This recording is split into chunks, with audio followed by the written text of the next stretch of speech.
ปั้นแต่งมาหาก็ยากไม่อยากจะมีแฟนสักราตัวเฮานี้บ่มีค่าไม่มีราคาดังคนอื่นเขาคันปั้นแต่งได้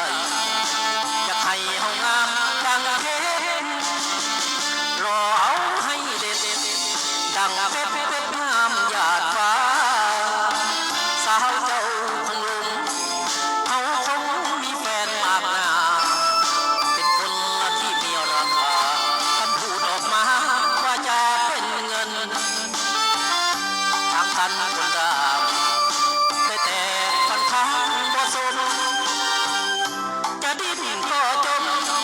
เหมือนตกโคลนตรนไม่นาอยากเว้าอยากถามสาวใดจะไม่ค่อยกล้าช่างเอื้อมละอาราคาค่าตัวของเราต้องปันคนดา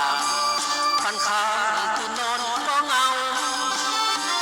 มีหรือคนเราอย่าเก้าเทียบฉันคนรวยเห็นสาวยางพานแต่ว่าโครงการไว้สวยบุญคงไม่ช่วยให้ได้รวยฝันคงต้องค้า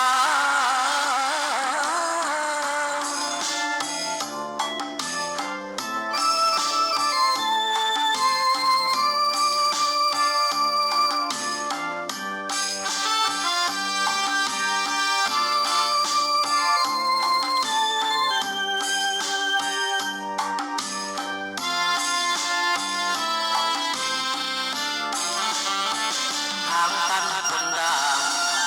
ได้แต่ปัญหาบ่สมจะดิ้นก็จมเหมือนตกคนตรงไม่นาอยากเว้าอยากถามสาวใดก็ไม่ค่อยกล้าช่างเอื้อมระอาราคาค่าตัวของเราความฝันคนราฟันค้างตื่นนอนก็เงา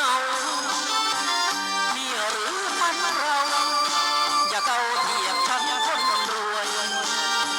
เห็นสาวยางพานแต่ว่าโครงการไว้สวยบุญคงไม่ช่วยให้ได้รวยฝันคงต้องค้า